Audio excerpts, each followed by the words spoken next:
Welcome back to more WSP, circumstantial evidence and hearsay. If it's on the internet, it must be true, right? Or is it?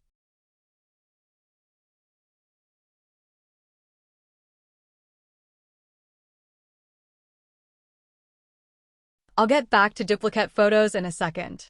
When I started part 5, I seem to have missed a category. Ignorance. This is the diary for WSP employee Tyler Bond. Pages 103 to 104 of the report. Clearly, WSP misunderstands the meaning of open flame. While CGS overuses the term, I get it. They have no experience with HIR. Now, I'm convinced that WSP doesn't understand HIR either. This is also cute. Seems like double typing is supposed to make things look bad too. If you can put 4 survey points on one line, why use 2 lines with the same description? I'm also curious why WSP assumes it is hydraulic oil. My car has a transmission fluid leak. Dump road. Would you like me to list the automotive fluids that it could be? 2 bullet points from one day of WSP diaries and 2 bullet points from another day. If CGS is providing the evidence and needs to assist WSP in their understanding, what exactly did WSP witness? In legal terms, this is called hearsay. Hearsay is unreliable. Hoda Sudek even told me the city has more information than she does. Remember, I said she wouldn't even admit to writing the report. That sent the report then? Because we don't know who emailed it to the city. The report holds the name of WSP, which is our company. Yes. So we are the ones who send the report to the city. And the city, if there is any question from the public, from the media, from the contractor, I think the best one is to answer the city because we are the ones who did all the decisions. Sudbury.com said the first report had duplications. Those duplications were removed and replaced with more duplications. And the missing appendix is critical to understanding the test results. When I went back to look for the first duplicates, I thought I had imagined seeing them because I could not find them on the current version. And yet I had the screenshots. I'm going to narrate these next few duplicates from the first report that were removed. Removed because they are wrong and misleading. I left the page number so you can compare to the new version. I took photos of the stations, and 0 to 250 does not have an island. There's that island again. And that is not, I repeat, not a 25mm by 25mm straight edge. A loonie is 26mm in diameter, so it should hang over a 1x1 bar. It will be clearer in the next photo. Also, watch the circled white stone. So a different angle and zoomed a bit, but that same white stone again at the wrong station. Quick, remove this page. It says in big bold letters tests that were not part of the contract. Tests that are costing taxpayers more money. I think I just figured out Hoda's motive. Getting more money for unnecessary testing. While this was originally left out, I'm going to explain how this actually exonerates our SR. Starting with the top. 2023 presence of hot mix asphalt below, emphasis on below the HIR.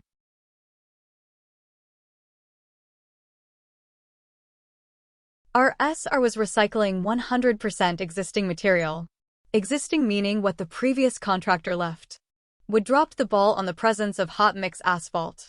Do not confuse the hot and hot in place with hot mix asphalt. Exhibit A. In 2020, Wood tested the existing hot mix asphalt. Most of it was deficient on the 9.5mm sieve, and it was deficient in depth.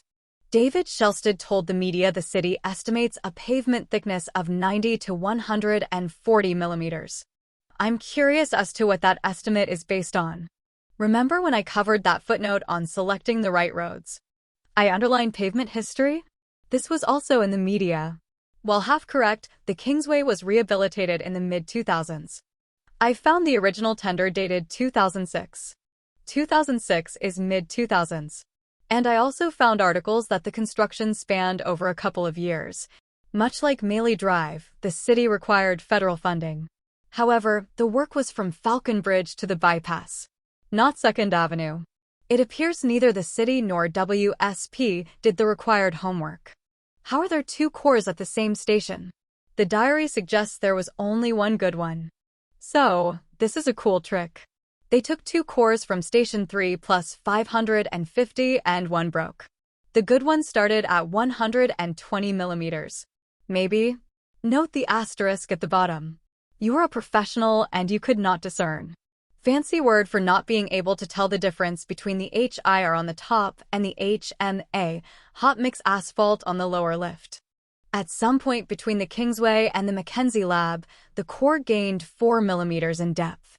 So with only one core sample cut according to one test at 81 millimeters and 44 according to the other test, 81 plus 44 is 125.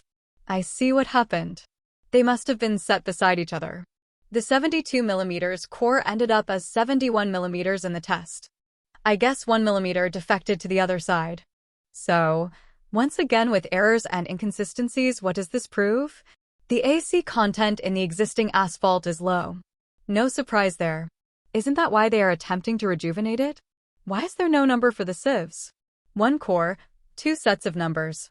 WSP failed testing 101. Like I said, I could nitpick this report all day. I already have. Wrong dates, wrong testing methods, wrong stations. And every time I go back to document an error, I find another I missed. I should have just started with what they actually got right. The bottom line is this. CGS admitted several times they have no experience with hot-in-place recycling. WSP claims to have been involved with one HIR project. Ironically, on the same Kenora bypass job in 2003 that RSR did under a previous name. RSR has 40 years of experience. Roads that have lasted 20 years or more. RSR presented photos of their jobs. RSR said CGS went and looked at some of them. So, does hot-in-place recycling work? 20-year-old roads say it does.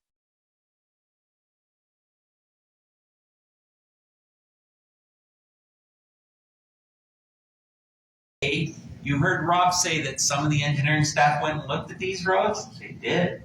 So they saw that it works. During this presentation, Thomas Price said, in his words, a Sudbury star troll said Frank Krupe lies. Mr. Chair, Randy, I think you had an opportunity to go down to Toronto by chance to have a look at some of this work that has been done back in the early 2000s. Am I correct? Mr. Halverson.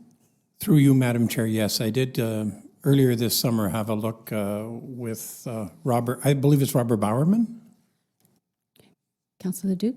How then, in October of 2019, does Randy Halverson confirm he went down and looked at these 20-year-old roads?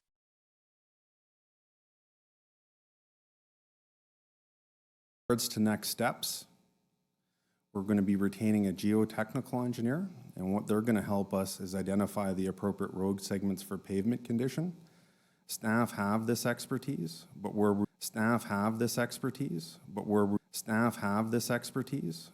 Geotechnical engineer, you said we have some geotechnical engineers on staff presently? Mr. Shellstead. Through you, Madam Chair, no, we do not. Mr. Shellstead. Through you, Madam Chair, no, we do not. Mr. Shellstead. Through you, Madam Chair, no, we do not.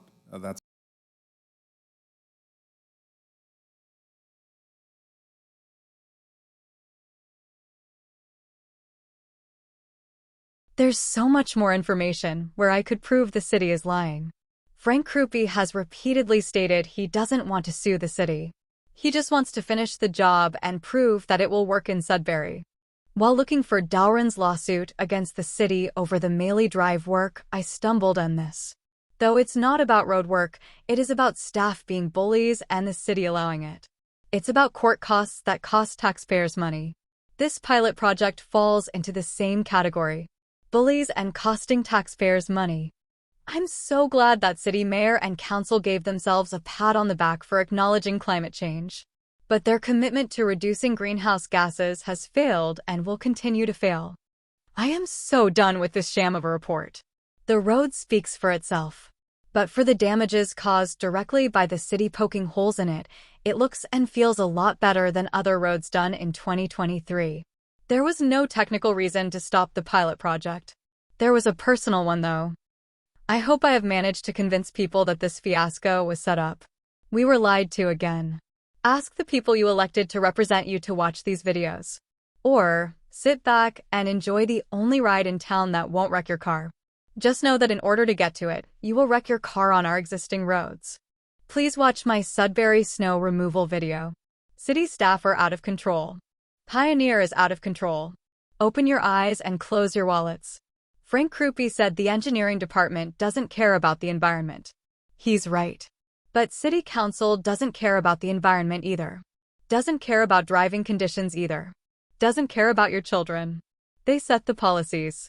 But they do nothing when given evidence when staff don't enforce them. If Sudbury had its own municipal anthem, it would be AC/DC's Highway to Hell. Credit Frank Krupe.